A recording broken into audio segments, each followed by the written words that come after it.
Welcome to the Young Hearts Run Free podcast. Kyle Wilson. How are you doing, Kyle? I'm good, thanks. How you doing, lad? I am very well. Stephen, how are you? I'm magic. I'm really looking forward to this chat. So thanks for Yeah. joining us, Kyle. Oh, thanks for having me. I really appreciate it.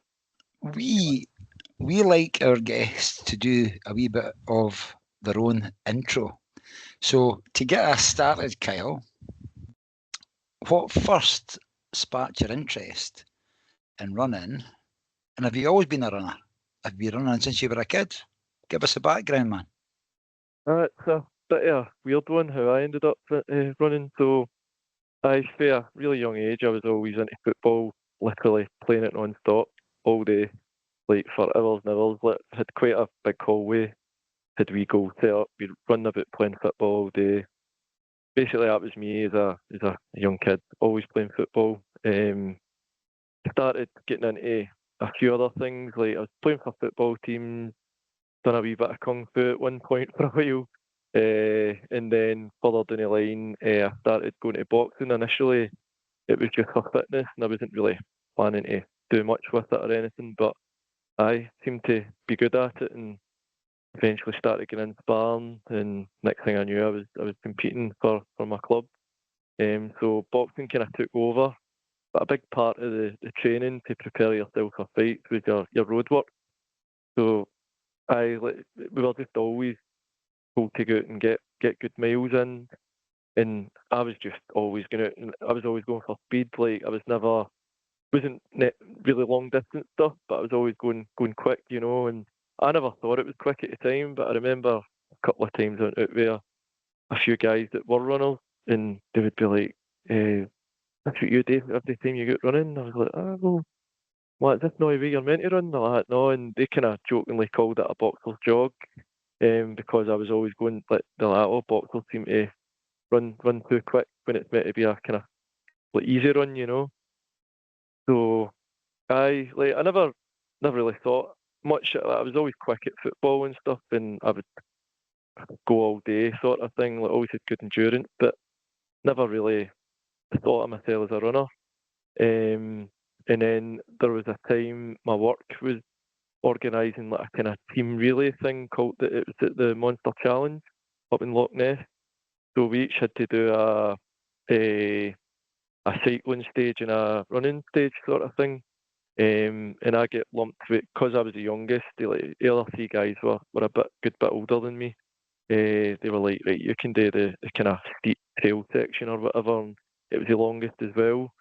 And I think at the time the average time for it was like it's over. I think it was like maybe 2 hours or something, hour and a half. Can't really remember. But anyway, I get back like 45 minutes quicker than the average time, and the guy wasn't expecting me. And and I'd put our team really far up like in the table, and I'm like, where is he? And it got to a point like couldn't find him for ages, and it turns out he was away doing like a midget repellent experiment in a tent somewhere, thinking I was going to be like another half an hour. So it was at a point I was ready to jump on his bike and do his section. But thankfully we eventually found him, but we wasted so much time. So it was after that people started going, you're like, you're a good runner, but again, didn't think much of it.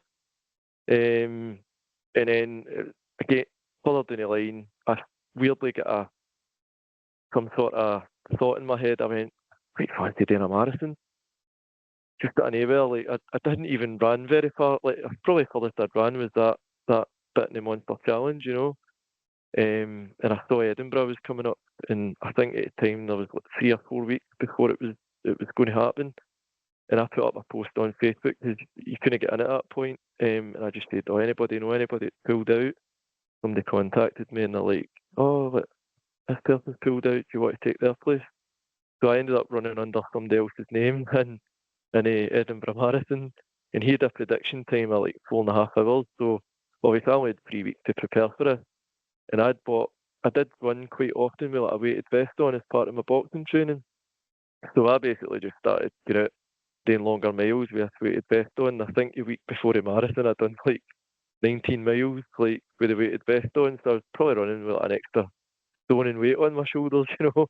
And I went into this marathon. Everybody's going, "Oh, you just hoping to finish it?" And I was like, "I'm like quite fancy. I want to try and get under 3 hours, and people are going, "What, you mad?" Like that.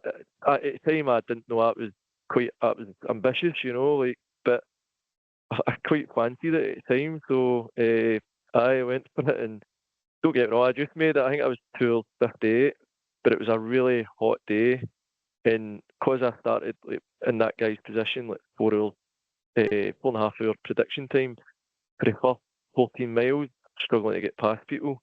So it was only really about 14 miles in before I could really pick up the pace I wanted to set. Whether that worked in my favour, I don't know. Maybe it helped me pace it better. But either way, I managed to achieve it. So after that, I had the Glenpark Harriers reaching out to me, kind of saying, like, 'cause they heard about it and they were like, "Oh, we've got guys that have been running marathons for years and they're trying to get under 3 hours. If you can do it in 2 weeks, you've probably got a lot of potential, And at the time, I was like, nah, I was too into my boxing, and I was like, I'll just stick to that.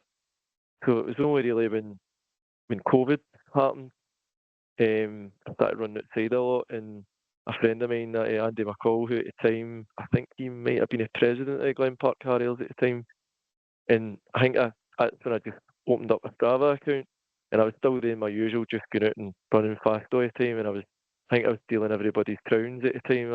That kind of got me hooked on it. So all of a sudden he was like, "Oh, you keep stealing my bloody crowns and all that, and and he's like, right, you need to join the Harriers and get a chance and see how it goes." So I did start going out runs with Andy, and I actually learned a lot from him. I learned that you needed to have your easy days. It used to be, when no matter how buffed I felt, I would still go out and just try and fly through every mile, So I started learning a lot from him. Started and joined the Harriers, started doing their races, and then I really progressed through there. Stephen. Aye. Okay. Wait a minute. Before I ask my question, midge repellent experiment. I didn't realise that's what they call I've got that written down as well. In the tent. In the tent. Hey, my boy. Oh. All right. You coming out? Okay, that's brilliant. Sorry. See that monster challenge thing? Was that? Yep. I did a duathlon event, and I did it as a solo. My wife and I did it. It would be like, I want to say like 2010 or something though. Would that be? Probably was, Aye, because I just think getting my it was timeline. 2013 when I done the marathon, and it was a good few years before that when I done that. Right. So that probably sounds about right. And you could do it as a solo or you could do it as a team. Yep. It was like first bus. It was who were this kind. Yeah. Aye, that's the one. And it was like a 28-mile run and then a 50-something mile cycle that started and finished at Buck Park and circumnavigated Loch Ness, basically. That's the one, yeah. That was good. There you go. We like a wee bit of, what's that word? When things happen. Coincidence, but there's a nicer word than that. Anyway, doesn't matter. That's cool. And your first marathon, it was 2012 because I googled it when you were speaking there. Was it 2012? Edinburgh Marathon, and you raised some money for Macmillan Cancer. So that's right. Aye. Well done. 2 hours 58. Boy had potential, John? And the guy whose name you're running under, he'll still be don't dining know. out on that time yet, man. 4.5 hours, done it in 2:58. Brilliant. I think he was raging when I get your name changed. I bet he was telling all his mates, look, it's in the results. You mentioned football. We always, if somebody mentions football, what position did you play? What was your preferred position?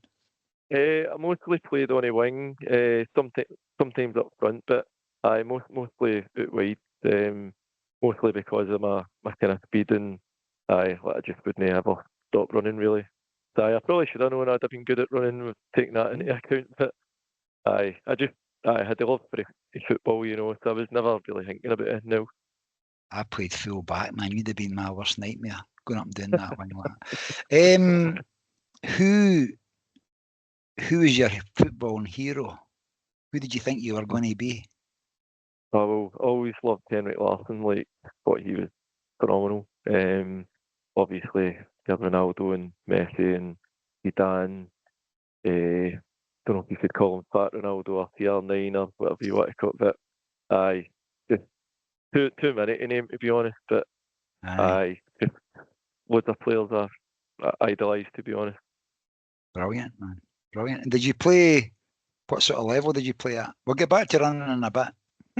It started off with, I was quite late kind of getting into any sort of teams. Like, to start off with, it's always I'd say I always lacked a bit of kind of confidence in ways, like kind of getting to know new people and stuff. So I was always a bit shy about trying to join a team and stuff like that, you know. And I think the first time I really gave something a go was this wee kind of 7-a-side thing. It used to get held, and the team they'd done it like a kind of World Cup thing, and it would go on for weeks. Then eventually it would narrow down into a tournament, and then you would play about 5 games in one day, and like overall, and my team at the time was Tunisia, and we ended up getting on and winning the full thing. And in the final, I played out my skin, and like, at the time, our local team, Greenock Morton, they had a couple of players in watching it, and they were to decide who was like a man of match tournament sort of thing, or player of tournament, and they gave it to me sort of thing. And so in extra, I was like, right, I really need to try it. But I always wanted to play in teams that my mates play that, you know. So it was mostly just kind of like boys' clubs and stuff like that, and then played a few games for like school team and stuff like that as well. And there was a point where we were kind of pub started Sunday team sort of thing as well, and all my mates played in that, and I played for them for a while. But I was always playing 5s and 7s and stuff like that, like constant. But I never ever really invested as much into it once kind of boxing came along, to be honest. Okay. Because my coaches were always like, too many injuries in football, like, stay away from it, stay away from it. I know that sounds ironic when you're then doing a sport like boxing, but it's true. I get far more injuries in football than I ever did in boxing. It's nice that actually John's got your running club's colours on the night. I didn't realise if that was planned or no, John. The Greenock Glenpark Harriers. The universe dressed me tonight. Greenock Morton, Stephen. What player do you think of when you hear Greenock Morton? Oh, actually, weirdly, John Spencer. Remember Yeah. And that's just when St Johnstone were playing them. John Spencer. And aye. Chris Miller. Aye, Midgie Miller, aye. Yeah. But I'm a bit older. I go Andy Ritchie, right? Aye, Andy Ritchie. Great legend. Great legend. Striker, Rowan something. Oh, Rowan Alexander. Rowan Alexander. Aye, there you go. And what's his name? Warren Hawke. Weirdly. Aye, Warren Hawke, aye. I'm actually friends with him on Strava for some reason. Oh, really? Because he fair nicks about on the bike, and I think he was doing triathlon and all like that. But I think he still stays. That, actually, he still stays local. I think he's a Geordie, but he's still. Anyway, there you go. Yeah. Well, also Stephen and I are honorary Greenock Glenpark Harrier members. Yeah. Because we went on the podcast with Kev and Cheryl, and then we met Alan. I met Alan O'Rourke at the start of the fling last year. Yeah. And he gave us our kit. Which was a mug, a buff, and a tie. Stephen has a tie. I've got it on. Still fresh. Mine's is sweaty because I wore it the whole West Highland Fling. You know what? See on the Greenock Glenpark buff, right? Yeah. You kind of, John and I, we quite like cheap shite buffs, right? Because they've got more. They didn't go tight on your head. But that's not the buffs that Young Hearts Run Free buffs. No, they're quality. They are, but like my Greenock Glenpark Harriers buff is now one of my used buffs in my collection because it's nice and loose in my head. There you go, vindication. It feels good. It does, and I didn't think it's cheap, by the way. So that was maybe a bad choice of words. But anyway, it's much appreciated. God, myself out of the hole there. I know, and you can imagine, John, the talk at Greenock Glenpark. Who's this Kyle Wilson whipping all the segments? Exactly. Does anybody know him? He's a dick. Do you know that type of thing? Taking all the crowns. Aye, somebody go and stop him. No, somebody invite him along to this Harriers, and that sounds like exactly what Andy did. So get on him. Yeah, I know if it wasn't for him, probably none of my running career would ever went anywhere. You know, I wouldn't have a Brilliant. running career, to be perfectly honest. Love it. So aye, yeah. definitely didn't him for that. See, we'll get to running in a minute. But you mentioned about boxing. I know boxing's a big part of your life. You're a boxing coach as well. Yep. And I always remember as a kid watching like Muhammad Ali out jogging. It was like hmm 3 o'clock in the morning and he's out doing all that kind of stuff. Who's your boxing heroes? I've actually got 4 boxers' faces portraits tattooed on my left leg. So I've got Ricky Hatton, who I always loved both as a person and a boxer. Like I just thought he was always dead down to earth and like just like an everyday guy, but Mm-hmm. so talented as well and achieved so much. I've got Manny Pacquiao as well, Roy Jones Jr. and Floyd Mayweather. So I've got 4 of them tattooed on it, and they're all kind of linked in a way as well. Apart from Roy Jones, but the rest because they fought each other. So but they're probably my favourite in the kind of most recent era. A good era of boxing as well for boxing fans. Brilliant. Some great bouts in there, man. Brilliant. Let's talk about running. Definitely. Let's talk about running. Let's Definitely. do it. Okay. Do we hate? No, sorry. Well, we've already spoken about your club, Greenock Glenpark, and John has already alluded to. We sense a good vibe and camaraderie in that club, so that's obviously helped immensely. What about in terms of when ultra marathon came onto your radar? Because that that first marathon experience sounded like, given the fact that you had 4 weeks dedicated training, it went well. When did ultramarathon come onto your radar, Kyle? See, that was a weird one as well because I started doing the Harrier races and start off with, I don't think I'd done as good as I thought I was going to do the first couple of races.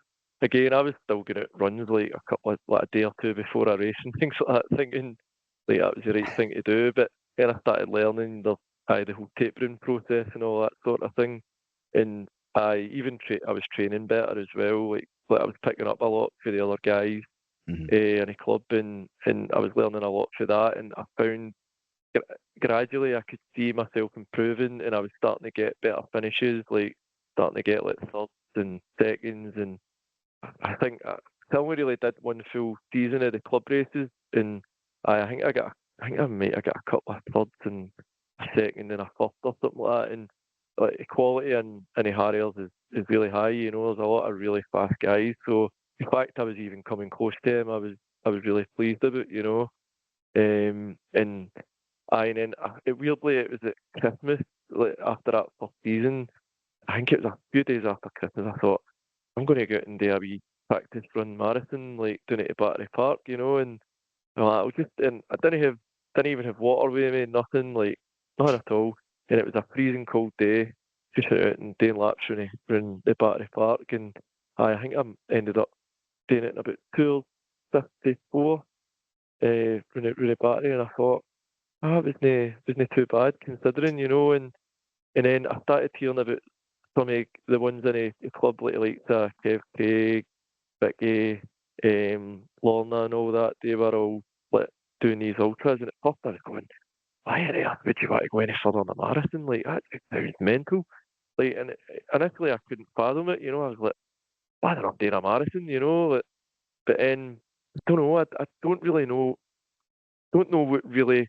All of a sudden, I don't know if the seed was planted, and I'm a bit of I've always been somebody that likes to challenge myself and push myself, you know, and test my limits. And I thought, you know what, I'm going to give, I'll do one ultra and I'll give it a go and see how it goes. You know, I genuinely thought it was going to be a one-time thing, right?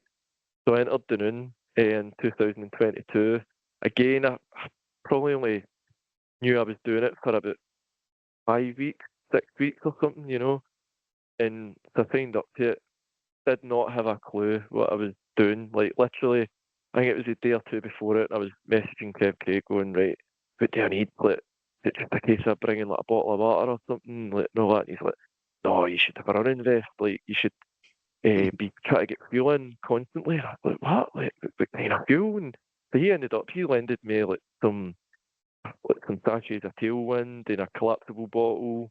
I think Andy McCall lended me a running vest. But literally, didn't have a clue what I was doing. So before it, I was like, right, I've just hoped to finish, and I was going to try and stick with Kev for a while and see how it went.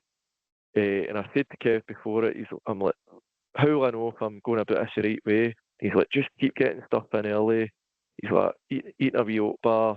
He's like, and he picked out a particular guy that he thought was going to win it. He's like, if you're running faster than Grant McKellar, because he thought he was going to win it because I think he got second or third that year in the Devil, and he lives in Dunoon.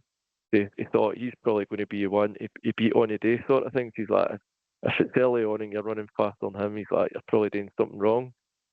So for the first while, I felt like I was really holding back, and then I got to a bit where I actually caught up with Grant McKellar, and I ended up like, I'm not overtaking him. Like, I'm not doing it. I'm like, I'm just going to stay with him. So I just stayed with him, and he could tell I was holding back at the time. Plus, I think he had something wrong with his back at the time, and he was like, look, Kyle, he's like, just go for it. And I'm like, I'm scared in case I get lost. And he's like, just go, man, you'll be fine. So I just went fair, and every time I saw somebody in front of me, right, I'm like, right, I'm overtaking him, and I just kept going. And the next thing I knew, I think there was about a mile or two, like maybe a mile and a half, 2 mile left, and I caught up with Michael Deason, and I just saw the look of panic on his face when I approached him, and there was a relay team running that race at the time, and he turned to me and he was like, are you relay or full ultra? And I was like, full ultra, and I just saw like kind of look on his face, and I was like, oh shit. So I just started, like, I think the two started running like just over 5 minute miles for it like last. And this is like 30 odd mile into it, so we're literally bombing it along the promenade, and we're literally getting up to the wee turn into the pier. And I don't know if I didn't turn as good as I thought I would or whatever, but either way, you literally beat me by a second in a sprint finish in my first ultra, I was like, and at the time I didn't even know I was going for first or second either. I had no idea. Like I wasn't sure if I was sitting like fifth, sixth or whatever, And it was when we went over the line, they were like, mate, decent first, Kyle Wilson second. I'm like, second? What? Couldn't believe it, and I was like, 1 second. So that was enough to kind of ignite a fire, I think. And I was like, what? 1 second away from winning my first ultra? Like, what's that about, And so then I was like, right, Glen Ogle in a month's time, I'm going for it. And that was the next one I went for. So I felt like I had to prove I wanted to right a wrong sort of thing, because I went into that completely aimlessly, whereas I knew what I was kind of capable of over that distance going by that. So I didn't want to leave it a chance the next time. I thought, you know what, I'm going to trust in my ability a bit more and push harder early and see where it goes. So when it came to Glen Ogle, I had a brilliant day at that one. I was flying, and again, I took a wrong turn. Like, I was like, 'cause I was way out in front at this point, and I took a wrong turn. I think there was a sign missing or whatever, and I must have went about a mile the wrong way. And this farmer came after me in a quad bike, and he was like, you doing the ultra marathon? And I was like, aye. He's like, you were meant to turn left about a mile or so back that way. And I'm like, you're joking. I was like, fuck, that's me going to lose first. So I started, like, literally, I think I must have dropped into about 5.5 minute miles, just trying to get back, and get back in front.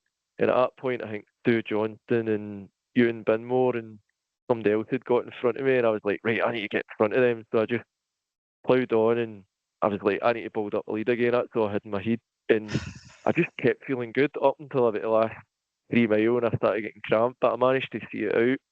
And it turns out at the time, if I hadn't went the wrong way, I'd have broke a course record.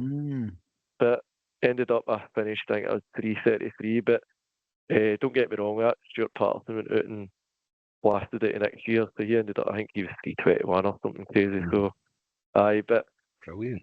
So I just kind of went for there, really. And you spoke about the Dunoon Ultra. I'm sure there's footage exists of that, isn't there? There is.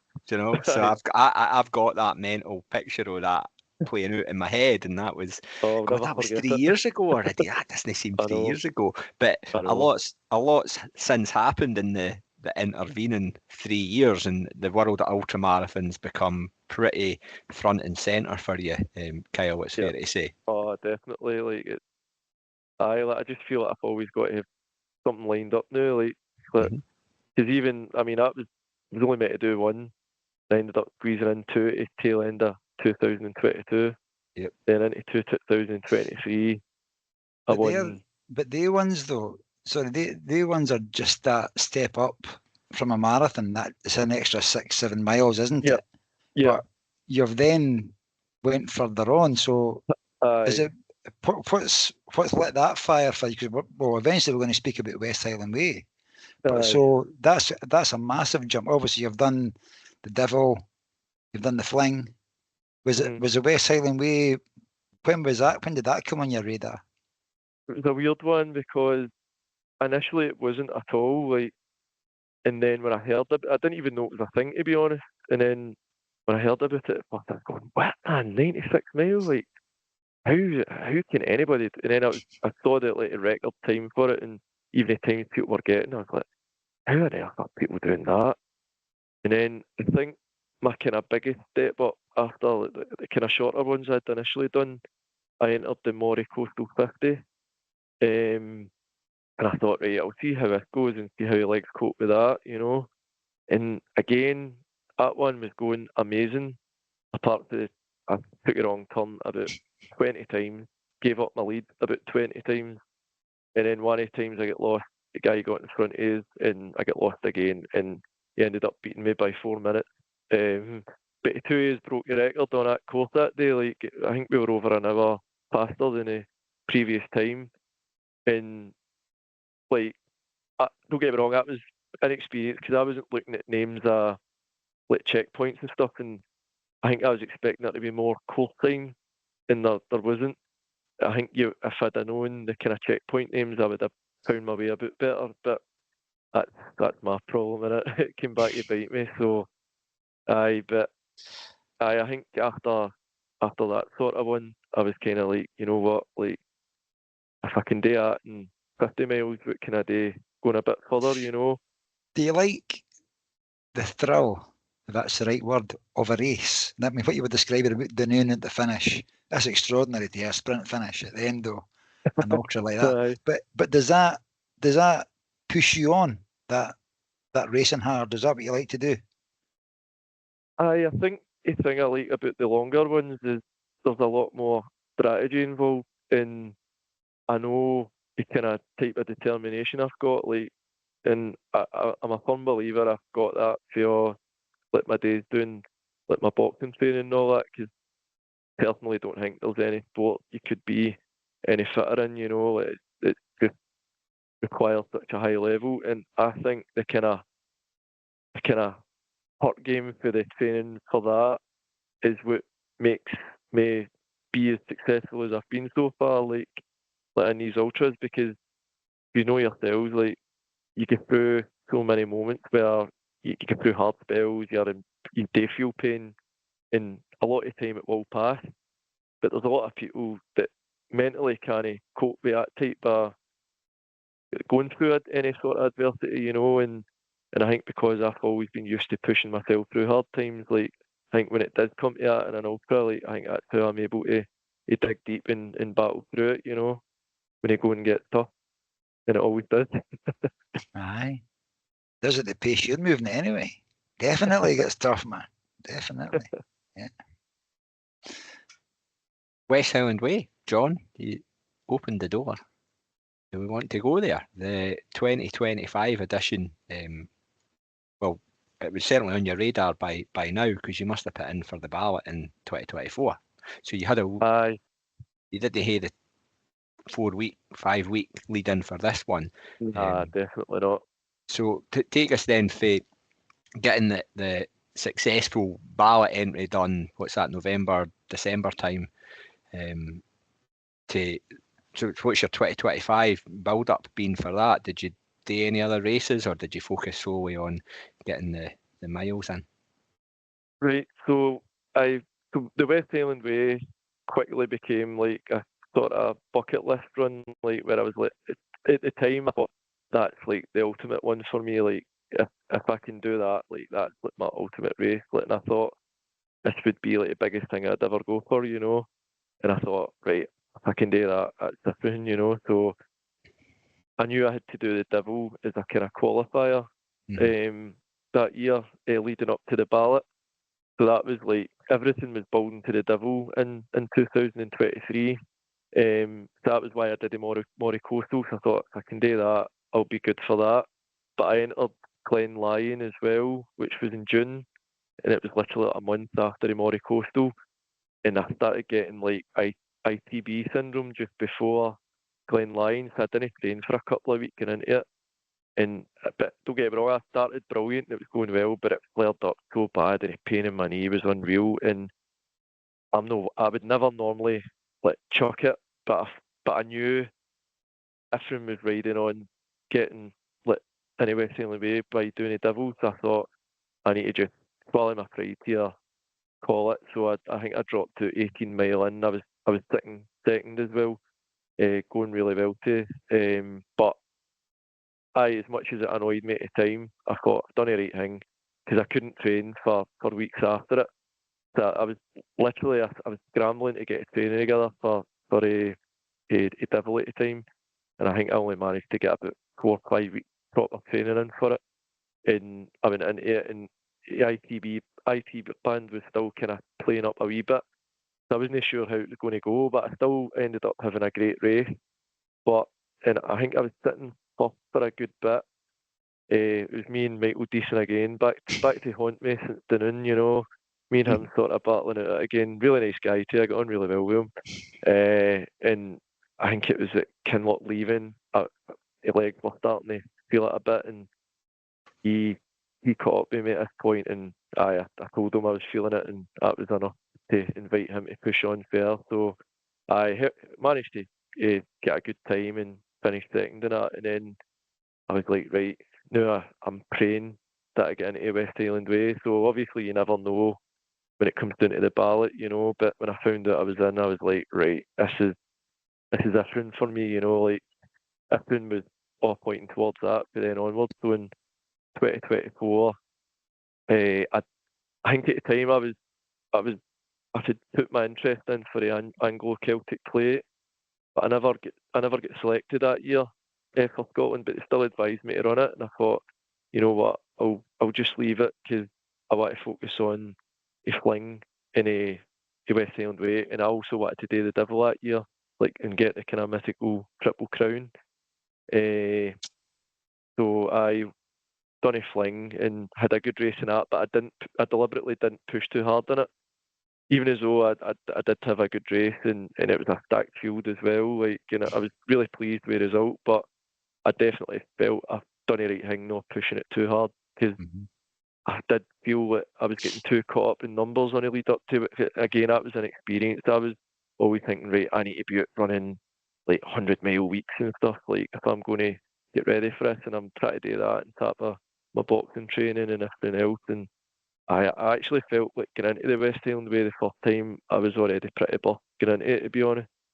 And that was something I definitely learned the first time around. But don't get me wrong, like what I managed to do in my first outing in the West Highland Way, I was massively pleased with, like, and especially considering, like, because I think it was about, I don't know if it was, just as I got to Conic Hill, like, my right knee was starting to play up, and then my left hip was playing up, and just started getting into a world of pain very quickly, and I started thinking, this is going to. But I was thinking the West Highland Way was going to be a one-time thing for me. Like, I just thought, like, I only want to do this once, I'll never do it again, because I'd put my partner through enough, like, the amount of training and how much I spoke about it and all the rest of it. I think I was doing a head-in, you know. So, but I was so determined that it wouldn't. I would have had to have physically been unable to move.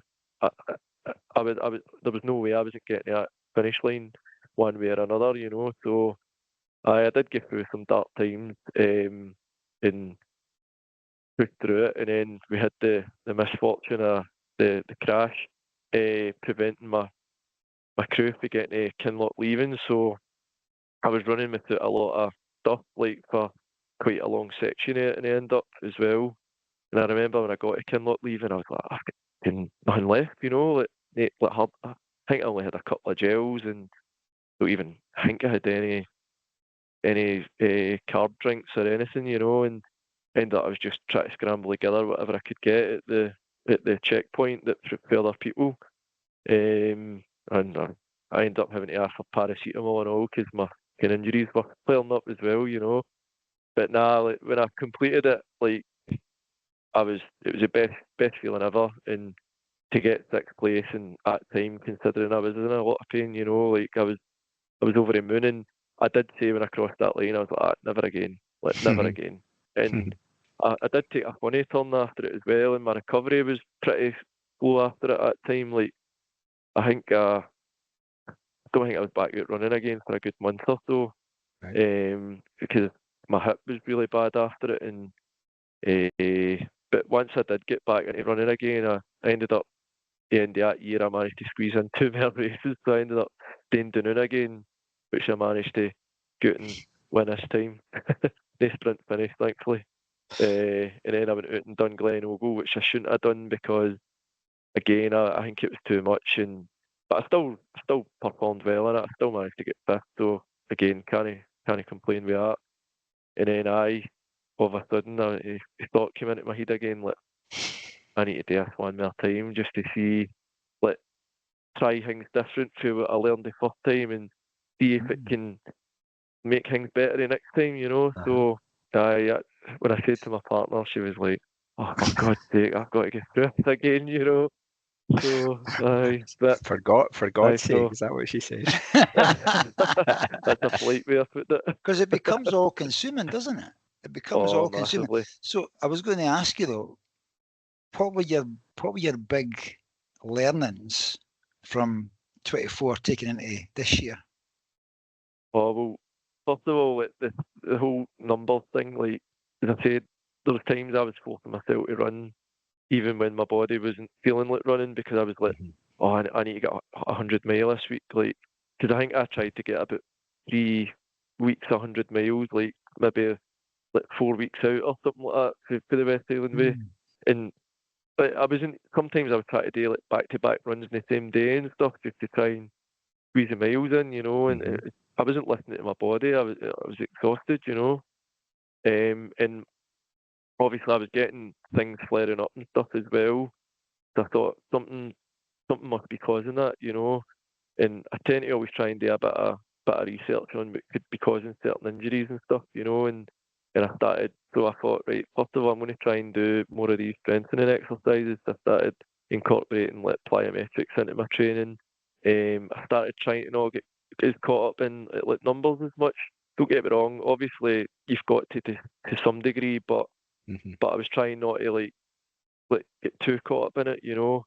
And I ended up like also I was having to be in the office a lot for work this year, which made a big change to my training, which I actually think was a good thing in the end up because it meant I was going to the gym on my lunch break and getting on a treadmill and doing like just a constant 15% incline for like 4 miles worth of hills, but going at a good pace, you know.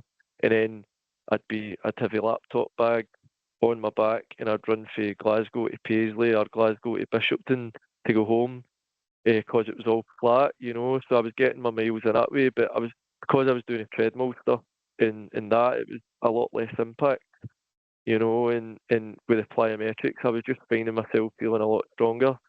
Um, and I just felt like I was being smarter with my training basically, which and I also think maybe even the fact that I had a West Highland Way under my belt had conditioned my body more, even if it did take a lot out of me at the time, you know. Can I ask? So You've said the word plyometrics. Folk will be listening and going, "Plyo what? What? How would Kyle Wilson describe plyometrics?" I think the best way to explain it, I suppose it's mostly body weighted stuff, but I mean you can incorporate weights into it, but it's kind of like guess you would call it sort of explosive sort of movements, like, but they basically work all your kind of running muscles and things like that. And I guess the theory is the sort of, so it's like bringing off your feet and things involving the glutes and all that sort of thing. So like because of the way you're kind of actioning these, it's meant to then reflect in your running form and overall it's just meant to make you like stronger all round, you know. And I've definitely noticed the difference. But again, it's like everything, like there's only so much you can do in a week, and sometimes it's hard to fit it in, you know. Some of the plyometric sessions are like 8, 9, 12 minutes, but it feels like about an hour's. It feels like about an hour's workout after it, doesn't it? You know? It can be pretty tough. Yeah. Jump up in boxes, no that carry on. Aye, that's the one. People going about. Man. Okay. So, sorry. It sounds like listening to the messages that your body was sending, adapting, changing. Do you hear a coach, Kyle? Do you mind me asking? No, I've never been coached at all. Actually, I'm just kind of winging it, making it up as I go along. Well, sometimes in lieu of a coach, you know, good club mates can offer as much insight, and it sounds like that's where you've gleaned a lot of that, for the experience of others. So yeah, it's no, I don't ken if a coach is for everybody, do you know? So that's it. Personal thing.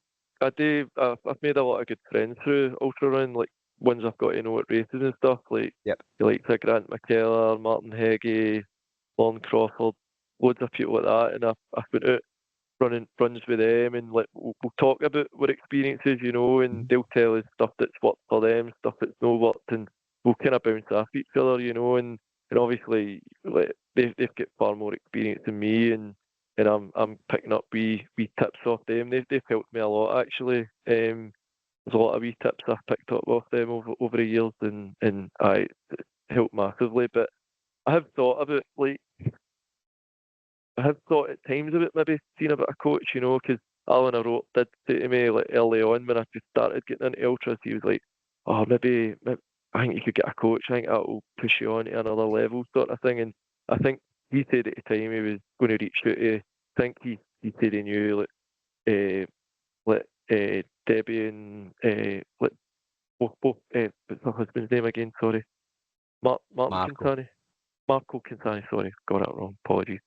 I think he said he was going to reach out to them or something, but none really came out anyway. But like my biggest worry about getting a coach in is in case it didn't suit me or whatever, you know. And because I wouldn't like to go away from my boxing training there, because I genuinely think that did so much for my running, to be honest. Like, because I don't really go out and do like sprints and stuff like that very much. Like I tend to keep I do a lot of hills right enough, but I don't tend to go out and do like fast sessions very often. Here and there I will, but not very often. But I think because of my boxing, because that's such high intensity, like the training I do for that, like I think that then transcends into the running, you know, so it kind of takes away the need to do as many speed sessions, you know, and I think in a lot of ways that helps reduce possible injuries and stuff like that as well, you know. You could throw something different in, and all of a sudden you lose your sweet spot. So, you know, and it sounds like, listening to you, Kyle, it sounds like you're, you know, that upward trajectory. Can I just say that West Highland Way debut race was 17 hours 23 minutes that you finished at in 6th place in 2024. We're going to go on to speak about 2025 experience.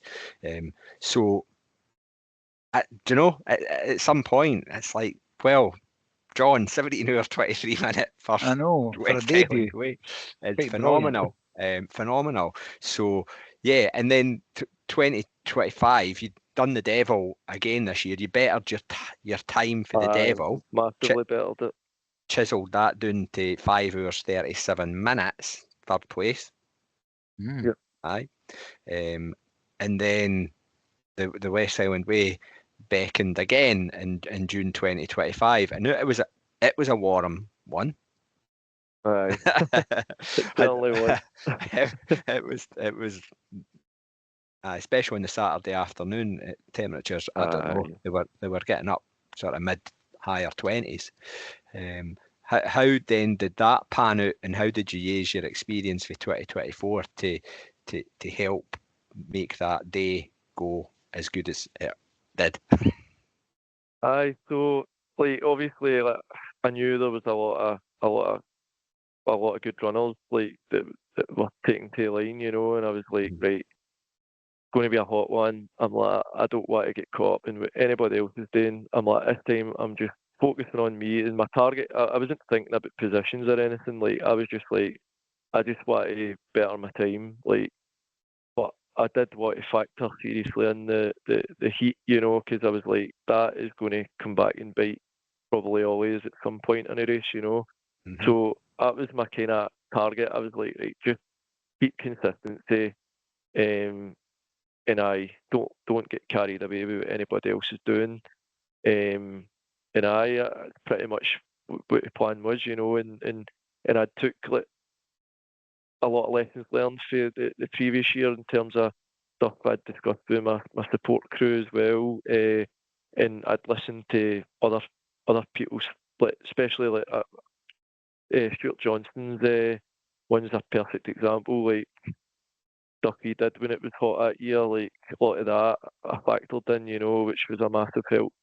And I just kept the consistency going, and I kind of thought I wanted to finish stronger later in the race because I had a good start the previous year, and I felt like because the injuries kept in, that's what affected my later race in 2024. So I thought in 2025, keep it consistent as possible and have a stronger finish this time. And that was the kind of hope it would all sort of pay off. And I remember when there was one guy in particular who I think he caught me just at as we got to Conic, and on the way up, like I stayed with him, but I knew I was going to be slower anyway doing Conic. Like I bloody hate running down Conic Hill now. It's like it's murder. Honestly, it's like pure death trap to me. But I let him kind of go, and then I'm always really quick at a checkpoint because, particularly in the West Highland Way, I make it quite a bit easier for my support crew because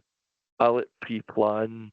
Like I kind of work out hourly what I'm going to do for each sort of checkpoint, and I'll factor in a rough idea. So if I'm going right, I'll maybe be 3 hours to the next one.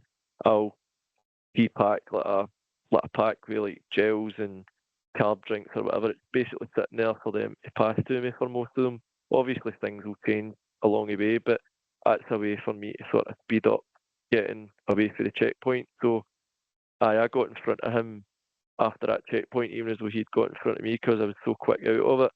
But there was even a point he had worked hard to catch up on me again, and I was like, I'm just going to let him go because I'm like, I think I'll catch him later. And sure enough, I did. I overtook him just before Auckland in Octor Tyre or whatever it's called. And I kept going fair, and I think I got to Glencoe, and that's when I found out Rowan had pulled out. And I think at that point I was maybe sitting fourth. And I was like, right, great. I'm like, keep plodding along and see how we go. I'm trying to think who.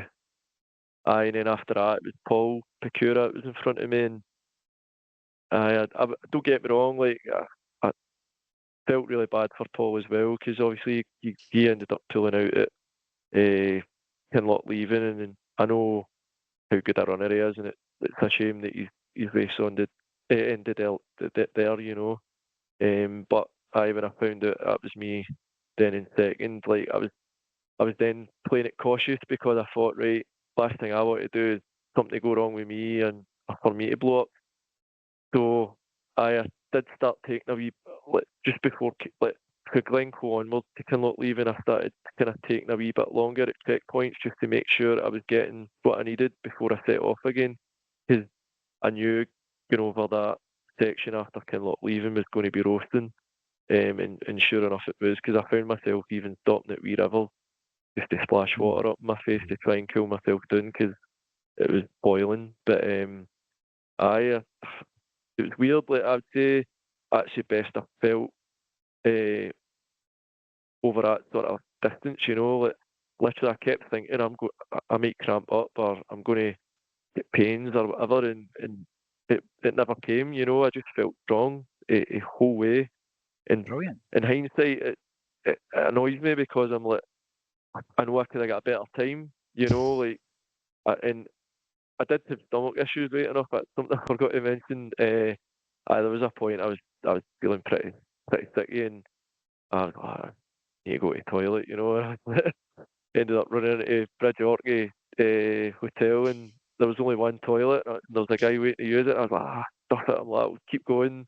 End up having to jump into a bush at one point, and then got to Glencoe, and I was like, I need to go again. But I kept thinking somebody was just behind me because the previous year somebody overtook me because of the same reason. I ended up losing a place. So I'm like, not letting that happen again. But I ended up having to stop in at bloody King's House. But then after that, everything was great, you know. So it was, and to think I was sitting second in a race that meant so much to me as well. Like, was just, can't even describe it, to be honest. It really drove me on. I saw you at Bridge of Ork. I was going to say, when you were talking, I saw you at Bridge of Ork and you were looking really strong. Little did I know that you were dying for a number 2 at that point. But you mentioned also in 24, Kyle, that the right knee and the hip, was there any bother like that in 25, or were you absolutely fine all the way? Well, at start, I think I was 20 mile in and I went over my ankle. See, I was running with these, I get these Saucony Edge, and they're carbon plated. And it happened to me in the Devil the same year. I went over my ankle really badly, and I think because of carbon plate, it's harder to correct it when it happens. You end up going over it even worse. So I had hurt it in the Devil, and I still trained through it, and it did go away after a few weeks, and it was fine going into West Highland Way. But I went over it about 20 mile in, and honest to God, it was agony for the next, right up until about October tire, I would say. But I was still moving pretty well, but I was in a lot of pain. But then I took a couple of paracetamol and I changed trainers, and then onwards, it didn't affect me. But after the race, like, my ankle was like a balloon. Like, I genuinely thought I'd maybe fractured something, but I was back out running like a week later, so it couldn't have been a fracture. So it must have just been some sort of weird inflammation or whatever. So aye. What did you change into? I changed into Saucony Peregrine. They're comfier shoe. I actually really like them. Like, I actually think they might be the best trail ones I've used so far. So I used them not yet 2 days ago in Glenmore, and I started in the Edge ones with the carbon plate, but I did change to those after a while. And I do think overall they're definitely comfier. We'll get to Glenmore, but let's stay in the West Highland Way now. And let's go back to that gut or GI issues. You mentioned about making up wee packs. What does Kyle Wilson use to fuel yourself? So, to start off with, obviously, it was when I first started ultrarunning, it was a bit of a shambles. Like, literally, Kev gave us a few tailwinds and I used a couple of oat bars, so it was a bit of a shambles to begin with. But I would lately, I would say since probably the first Devil, I would say my fueling's got a lot better. Started using mostly precision hydration gel in the carbon electrolyte drink as well. I do tend to try and hit certain numbers per hour, but quite often sometimes I'm maybe taking in a wee bit too much maybe, because sometimes I can feel a wee bit sticky, but I'll usually know when that's happening and I'll know to rein it in a bit, you know, and then it usually sorts itself out. To be honest, it tends to be only the longer ones where, like, I've had that sort of issue, like both times now with Highland Way, to be honest. But any other races, I've always been totally fine. Like, I'm never sick or anything like that, which is good. But apart from that, and but now I tend to, so I go between precision hydration, carbon electrolyte, and tailwind. and then the gels I usually go precision hydration. But sometimes I have some of the the 5 Alive ones because they've got kind of different flavours. They just taste a bit better because the precision ones can feel a bit like they don't just a kind of boring taste after a while. Neutral. And other things I found helped me during the West Highland Way in particular was Mata soup. And I would get my partner to put in the Celtic sea salt, get to add in extra of that, and yeah, that seems to be really good. That Hot or cold? Hot or cold soup? Hot. It's got to be hot. I don't think I'd fancy it cold. And custard's a good one as well. That tends to do a good job. And watermelon, things like that. Pineapple. That's probably a bit really maybe jellies here and there, but other stuff that I would normally love, I just can't eat during an ultra. Like things like if I get handed a bit of cake, like outside the race, I'd be like, "Geez, that," But when it's during the race, I just can't. I can't even chew it or nothing. Like I don't know what happens. Like I just can't swallow it or nothing. It's so bad. I'm not a So fan. I'm not a fan of watermelon. No, Stephen is. We've spoken about that before, but the lakes at Chapel Style, actually, that checkpoint in there, they always got loads of watermelon in there. But I've seen loads of people having watermelon on the West Highland Way in the summer there because it gives you that hydration then, doesn't it? So definitely, and even like after a while of taking those gels and that, you get that kind of horrible feeling in your mouth and just feel sweet all the time. And I feel like the watermelon kind of resets your palate a wee bit, and it just makes things a bit more tolerable after that. Yeah. Brilliant.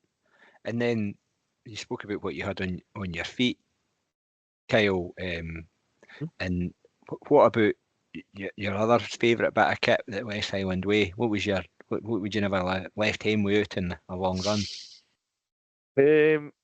Well, my Salomon running vest that was definitely been a good investment. Even the Salomon bottles as well, I find them really good to use.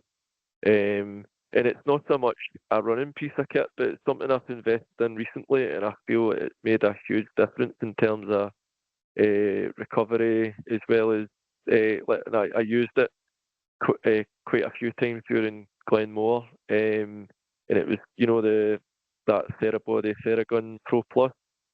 Using that, like honestly, like see a difference that makes. Like when you're starting to get a wee bit kind of the odd wee ache and pain, you just run over yourself with it a wee bit, and it just seems to kind of ease things off a bit. Really felt that's been a useful one, and I wish I had it during the West Highland Way. Although I was feeling pretty good throughout that, to be honest. So I suppose when you're trying to get through that as quick as possible, you maybe don't get the time to do that. But it's definitely a useful bit of kit. That's for sure, because I feel it's really helped my recovery lately. I could imagine that being a real handy bit of kit, like at a backyard ultra, something like that. When you've got Absolutely. that downtime and you didn't want to get stiff, and you're kind of feeling as if you're still adding a bit of value to your body by using one of these massage guns. Is that like? Yeah. And then the outcome, 2025 West Highland Way outcome, was fantastic for you. Second place in 17 hours and 7 minutes. First place was a phenomenal performance, wasn't it? Just for Gus. Absolutely. So you never had him in your sights going, no. He was off like a hare.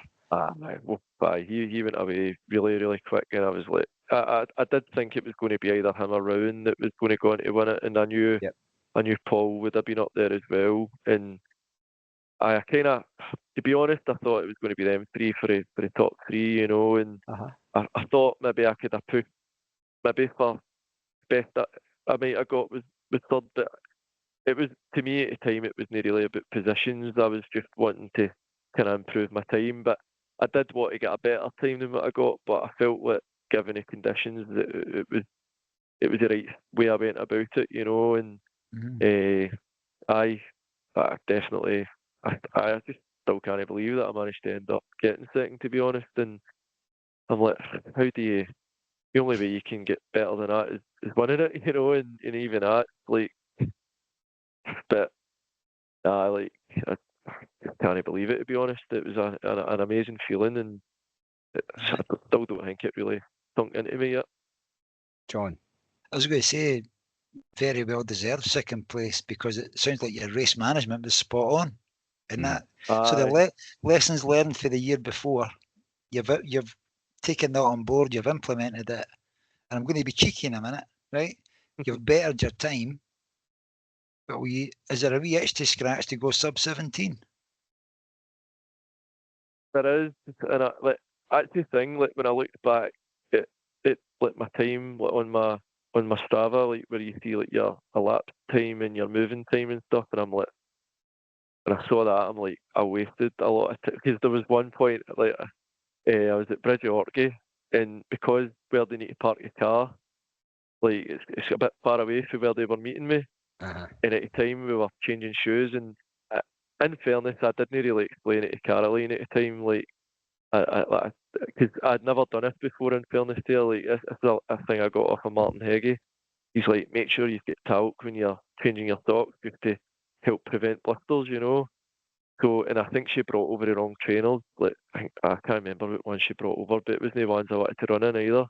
So she came over to change my shoes, and I was like, oh, no, M ones. So she ran all the way back to the car, got the ones I was looking for. I'm like, where's the talc? And she's like, back in the car. So she had to run back, and I probably sounded like a pure diva at the time, man. Like, they were starting to get sick of me. So I'm like, hurry up, man, hurry up, that guy's going to catch me. So I, like, must have been pissing them off, but it's one of them things, but Aye. when I look back at it, I'm like, there's a lot of time that could have been used a wee bit better, and it's no anything to do with my support crew. They were phenomenal, man. Like, and even daft things like a couple of toilet breaks, and I did take just that wee bit longer deliberately at Kinloch leaving, which in the end up was actually a mistake, because I took in too much at Kinloch leaving, and see, for the first 10 minutes, 15 minutes getting up out of Kinloch leaving, I felt awful, man. Like, and I was feeling rotten, just because I'd tried to cram in too much before I left, thinking that I was going to need this as a kind of final push.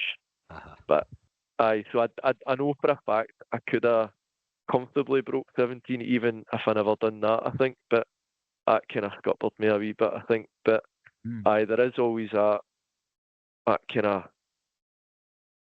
could I do? I get those other wee things right, But me and my partner's getting married next year, so she's like, "You're not entering the West Highland Way next year, no next year, like, you're not doing it." So, but to be fair, like, you're getting married that third week in June, just to be sure you can't do it. Just somebody organise the stag do that weekend. I know, that's the thing. I didn't let. Well, I definitely can't enter it next year. That's for sure. But she'll be listening to this. She will. But I'll end up having a pure fear of missing it, like, next year, like, because I actually love a race now, and like, it's just the people behind it and how it's organised, and just the whole event is phenomenal. Like, it's definitely my favourite race by far, and it's, as I said, that's one of the few times you can ever say a second place felt just as good as a first. It really is. To me, in fact, I would actually say that's the best I've achieved. Like, and that beats anyone I've had so far, like, by far. Like, getting that second because of the race it was in. There's a lot of people, myself included, finish the West Highland Way, and it's an absolutely amazing feeling. But to finish it at that end of the field in that position is brilliant, and it's not going anywhere. So get married next year, and then come back. Is your partner a runner too? Does she run? No, she doesn't. Well, she's starting to get into running a wee bit. Like, so I'd been trying to talk her into it for ages, because she's like, I met her through boxing. Like, she goes to box. Like, she's really, you wouldn't think she'd done boxing, you know, she doesn't look like the type, but she's actually really good. She only goes to her feet fit, you know, like, but she's got really good at it, and her fitness is really good as well. So I've always said to her, like, and she's got a physique for it, you know, you're like, you'd be a good runner if you get into it. So she started kind of doing it now, and there was a point I went out to do a recce around Glen Lyon, and she was out running, and I think she if she knows I'm going to be out for a while, she'll kind of do like a run walking for a good while. So I think she ended up doing maybe 10 or 11 mile, you know, and she's done a few 5 or 6 ones recently without stopping and things like that. And now after like we crewed somebody up at that backyard ultra, we done it for Brian Mulgrew. So we got a wee feel for that, and then we meet in Glenmore as well. I'm like, how's about you give Glenmore 12 a try, you know, and Oh, cause I think that'd be a good one for her, because that's the thing, like even if she wasn't always running, she can power walk for forever, you know, and she would still get a fair amount of miles under her belt, and I think it would be a good way for her to achieve it, and no doubt it would give her that wee bug, I think she'd maybe get into it, you know. Brilliant. Okay, the seed is planted by the sounds of it, Kyle. And you mentioned Glenmore there. That was the weekend that's just passed, Kyle. And Aye. for those that, well, in fact, John and I, we've spoken about this in the introduction. So, Kyle, the weekend experience for you was based around in Glenmore 24 that came to an abrupt halt due to circumstances beyond your control. It was going well. Yep.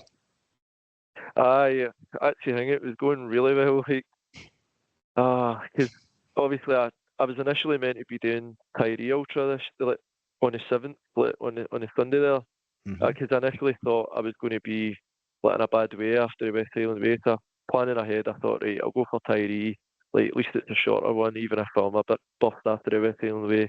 Hopefully, I'll be able to train enough to do that, you know. And then it started proving difficult logistically to sort out everything, like getting over there and accommodation and stuff. And then because my recovery was so good after the West Highland Way this time, I was like I was literally, I'd already done 12 miles after, like a week after, like the West Highland Way, and then I was back into like 50-mile weeks again and stuff, you know. And I was like, I'm feeling good here. I'm like, I feel like I want to take on something bigger.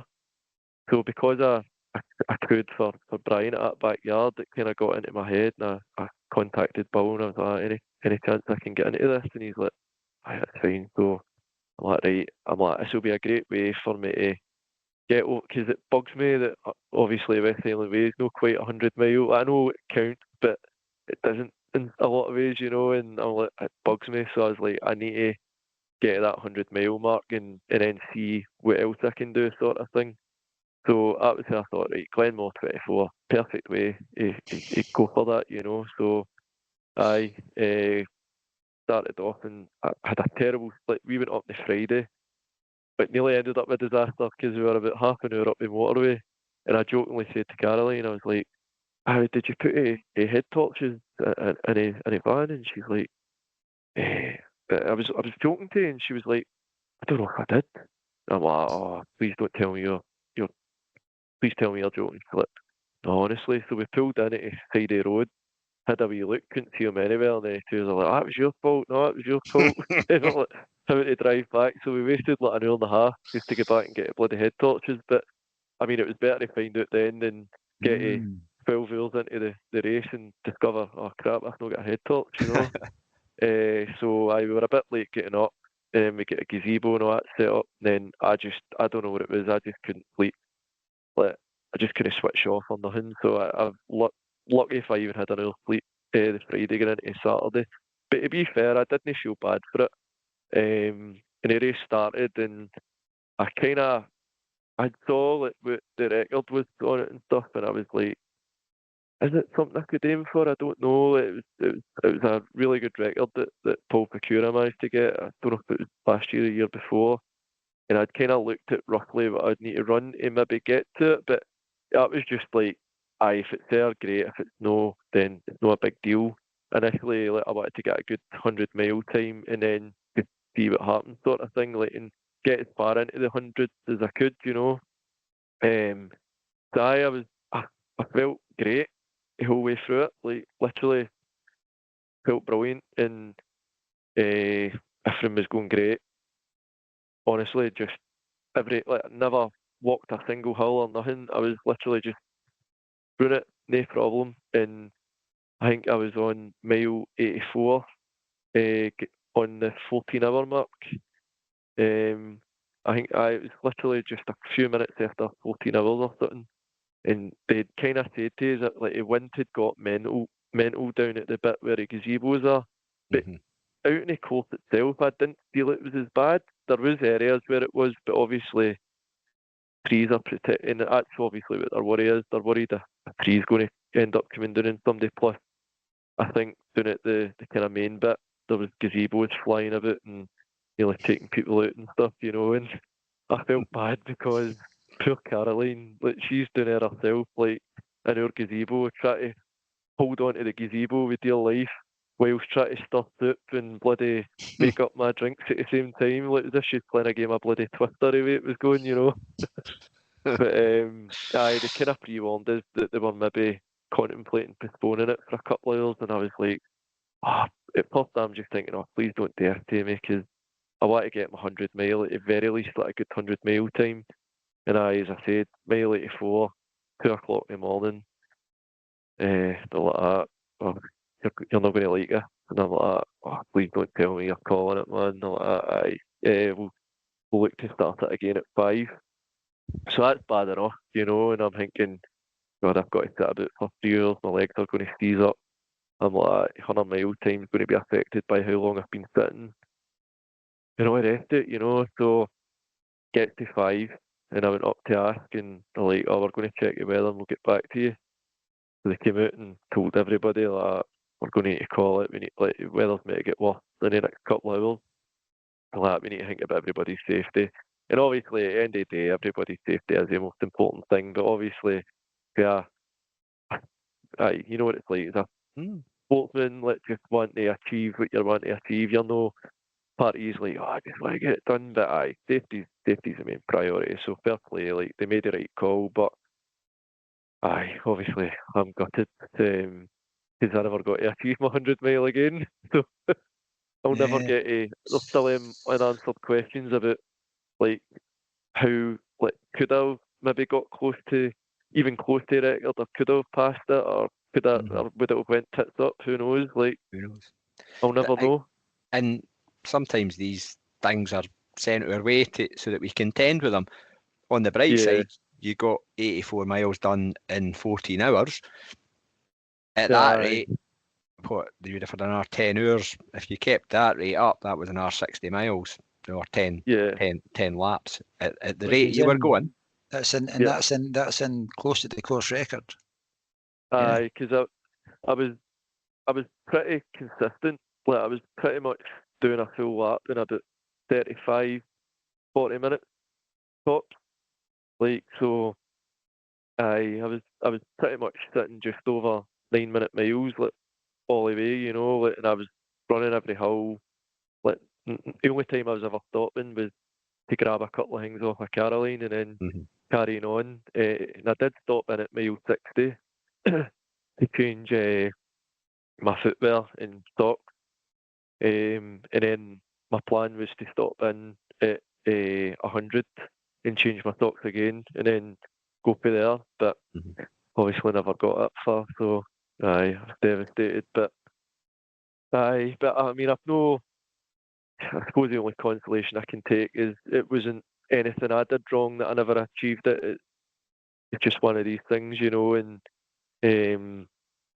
as far as I know, I think I was ahead. I spoke to Bill, and he says he seemed to think I was kind of way out in front, sort of thing, and the results will stand that way, whatever people finish. But obviously, I've got to go to my doors one sec. But it's just that kind of personal disappointment. Kyle, totally get it.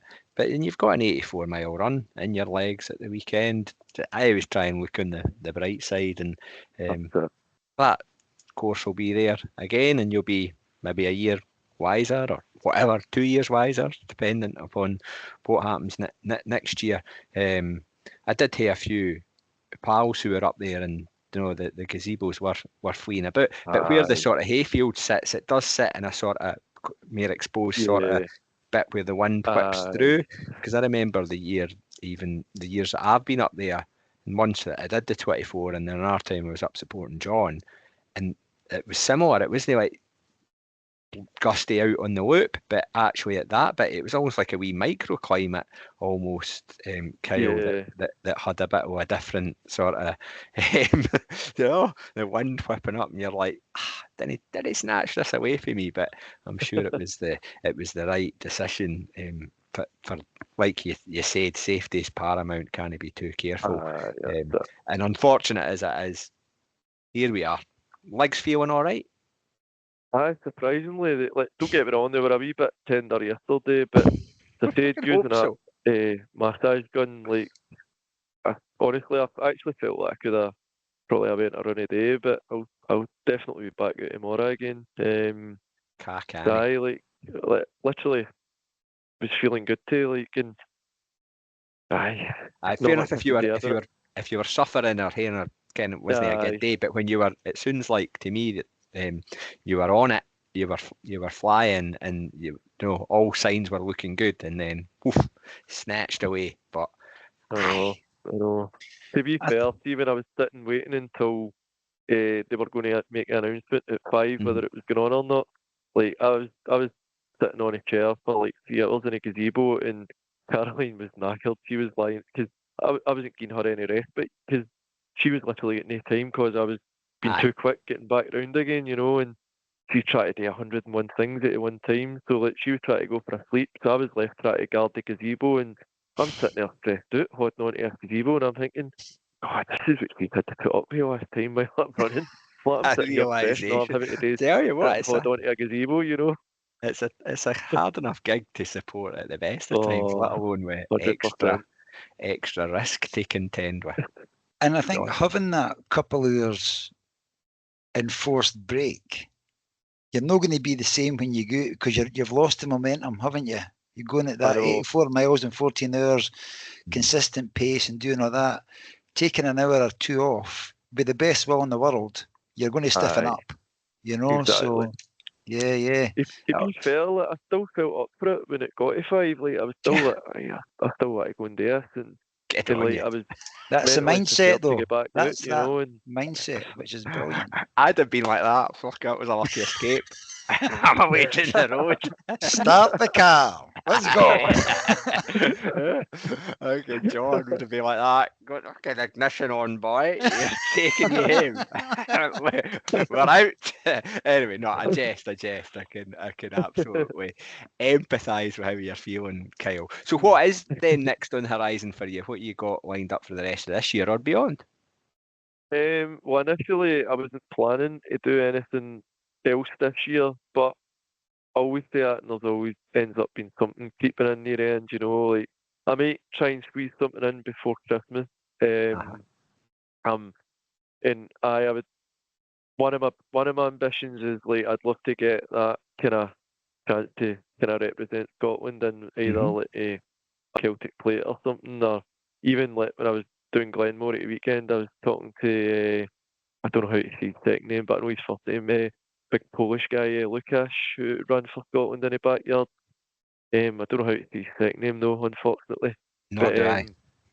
He was kind of talking to me, saying to me, going, what do you think of backyards? Would you ever consider it? I think you would be a good one to get into a team and stuff. He's like, would you consider it? I'm like, I would do to represent Scotland, so if I got the opportunity, I'd take it. So I'd love that, even I'd love to do the Celtic. I was a reserve this year for the Celtic plate, but nobody pulled it, so I never get in.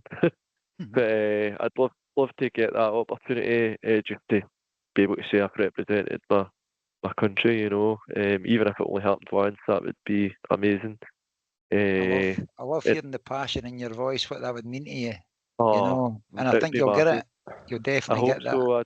Aye. Because the thing is, the last couple of years when I put my interest in, in all honesty, don't get me wrong, I'd still done it regardless because it's for my country, you know. Like, but it probably wouldn't have been the best time to get picked because I was so focused on the West Highland Way.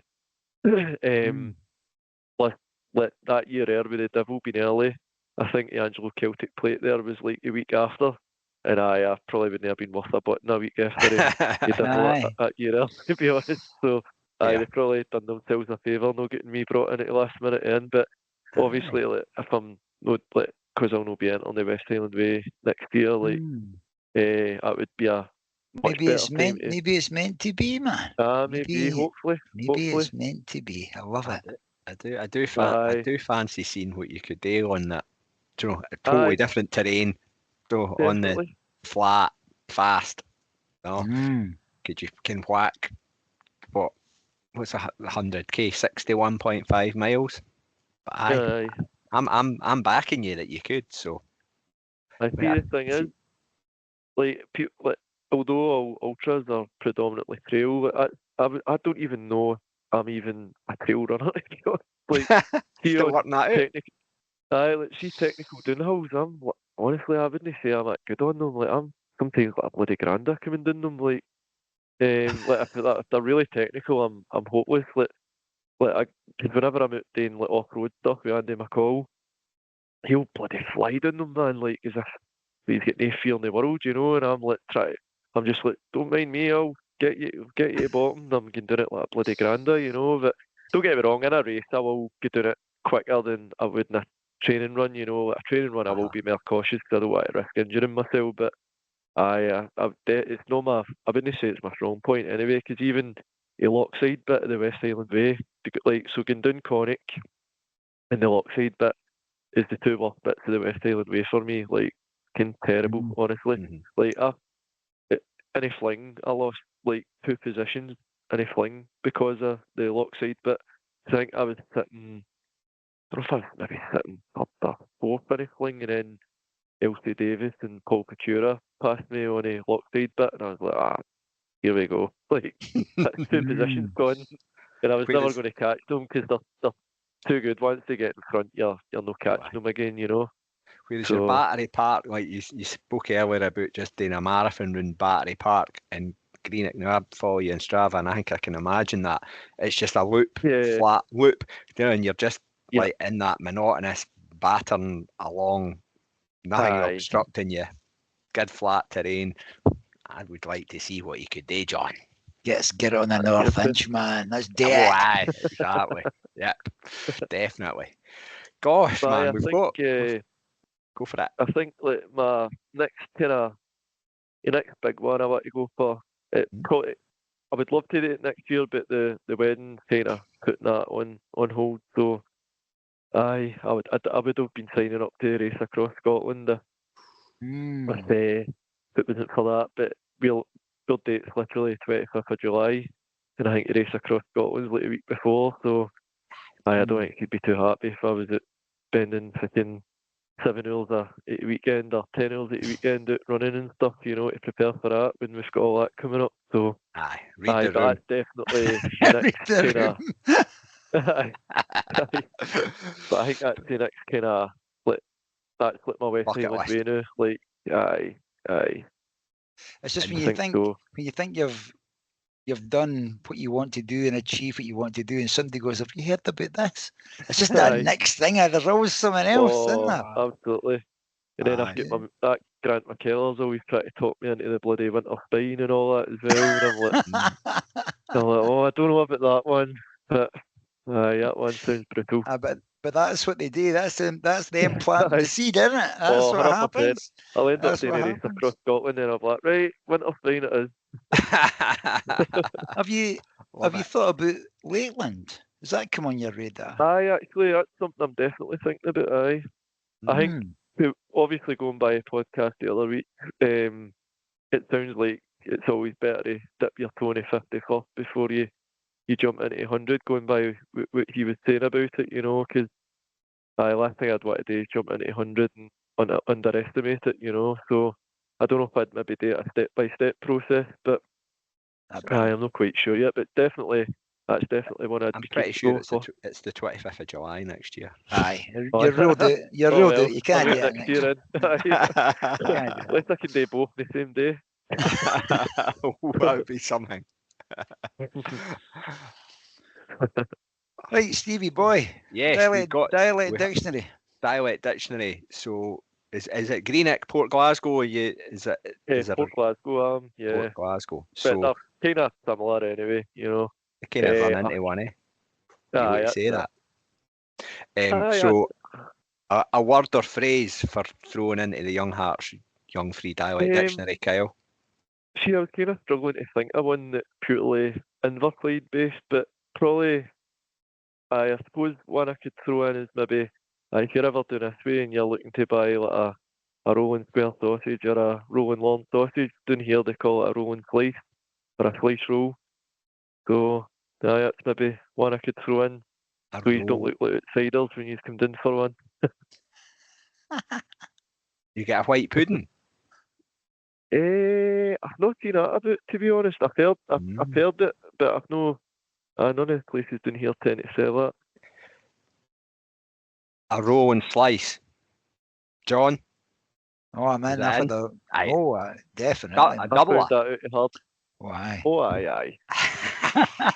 Slice and totty scone. That's it, man. That's it. Brilliant. Thank you, Kyle. Any Scran related dialect dictionaries are always straight in, so that was always going to be a winner. Thank you, Brilliant. John. And then our final question, Kyle, is a music one. We've got a new playlist for this season 14. What song or track would Kyle Wilson like to share with the Young Hearts Run Free listeners? I was initially stuck in two minds about. There was two songs I was struggling to choose between, because initially I was going to pick Kasabian Underdog because that was the last song I used when I competed in boxing in my last fight. I was tempted to use that, but I recently made a wee kind of compilation video of my West Highland Way Race just there, and I used the song by Imagine Dragons, Whatever It Takes. And so I think I'll go with that, because if you listen to the lyrics and stuff in it, it's all kind of running related, and I feel like it kind of describes running for me down to a T. Like, mention things about how you feel it in your veins and breaking the chains and all that. You were born to run and all that sort of stuff. So it's a cracking tune as well. So I would say that's probably the one I'm definitely going to edge towards that too. Thank you. I think we've got room for both of them, Stephen. I was just going to say, let's just lash both them in. So let's do that, man. A twofer. Appreciate it. Two for the price of one. That you mentioned you made a wee video. Is it on YouTube or something? The wee video. Yeah, I've got it on my Facebook. Cool. We'll try and find it, and we can maybe link to it. I don't know if we can. That's a bit technical. We can see if we can link. I could probably send you a link to it or something now. I could probably send you a video. Do that. I do that. If you can send us a video, we can upload it to your YouTube, and maybe you'll get us some followers. So we could always do that. Listen, this has been an absolute brilliant chat, man. It's one of these chats that feels like it's been 5 minutes. We've been, I don't know, we're a bit over an hour and a half, I think. But sorry.